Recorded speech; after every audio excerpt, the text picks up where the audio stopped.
যেভাবেই হোক টাকা আয় করতে হবে, এমন জেদ থেকেই সামান্য এক ব্যাংক ক্যাশিয়ার হয়ে যায় শত কোটি টাকার মালিক। বুদ্ধি কাকে বলে, কত প্রকার ও কি কি লাকি ভাস্কর সিনেমায় তা দেখানো হয়েছে। কিন্তু সিবিআই বসে থাকবে কেন?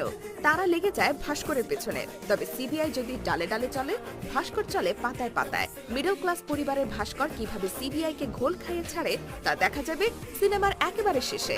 লাকি ভাস্কর সিনেমাকে দুই ভাগে ভাগ করা যায়। প্রথম ভাগে আছে ভাস্করের জীবন সংগ্রাম, মাথায় দেনার বোঝা, সন্ধ্যায় বাড়িতে ফিরতে হয় লুকিয়ে, বাড়িতে বউ ও একমাত্র শিশু সন্তান। ব্যাংকের ক্যাশিয়ারের চাকরিতে দিন চলে না, কিন্তু মুখে তার হাসি লেগেই থাকে। এই হাসি ছিল লোক দেখানো। অর্থের কারণে বারবার অপমানিত হতে হতে একসময় সে সিদ্ধান্ত নেয় যেভাবেই হোক টাকা ইনকাম করতে হবে। ভাস্কর পেয়ে যায় উপরে ওঠার রাস্তা। ব্যাংকের টাকা সরিয়ে শুরু করে এক্সপোর্ট ইম্পোর্টের ব্যবসা। রাতারাতি বদলে যেতে শুরু করে ভাস্করের ভাগ্য।